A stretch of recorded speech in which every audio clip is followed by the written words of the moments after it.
Hello there. Many others like you have asked, what does the Bible mean when it refers to the corners of the earth? Well, you have that question. The Bible has the answer, and we'd love to help you with it. The following is a visual presentation of the full article from our website. Visit the link below to learn even more. The phrase corners of the earth is used several places in the Bible as a figurative term for the outermost borders or most distant parts of the earth. Job's friend Elihu describes the voice of the Lord as thunder and lightning. Keep listening to the thunder of his voice and the rumbling that comes from his mouth. Under the whole heaven he lets it go, and his lightning to the corners of the earth. The words corners in this passage is a translation of the Hebrew term for wings, as in the wings of a bird outstretched over its young. The fully extended wings reach the extremities of the creature.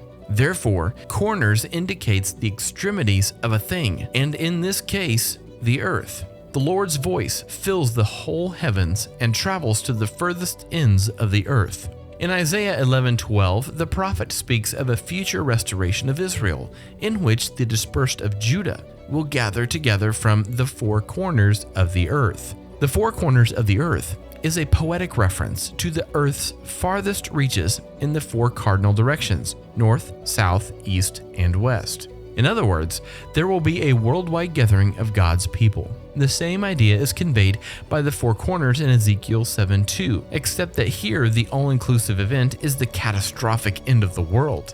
Son of man, this is what the sovereign Lord says to the land of Israel. The end has come upon the four corners of the land. The New Living Translation renders the second half of this verse as follows: The end is here, wherever you look. East, west, north, or south, your land is finished. In Revelation 7:1, the Apostle John's vision unfolds from a heavenly vantage point. John is so high above the world he can see angels standing at the four corners of the earth. His depiction of the earth having four corners is in no way a scientific description.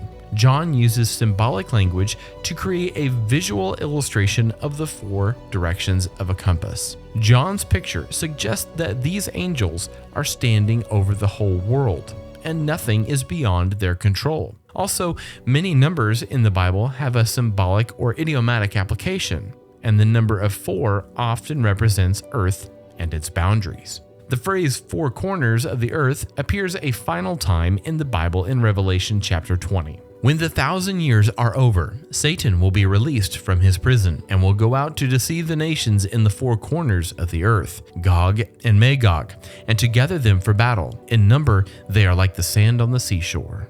Before Satan is thrown into his final place of judgment, he will be released from his temporary prison in the abyss. He will go out into all the earth to deceive the nations. The idiom, four corners of the earth, is used again here to mean the extreme limits of the world. Skeptics have argued that expressions like corners of the earth prove that the scriptures depict a flat or square earth. But the Bible's use of this idiomatic phrase was never intended to mean that the earth has literal, squared-off corners. The writers of the Bible used figures of speech just like we do today.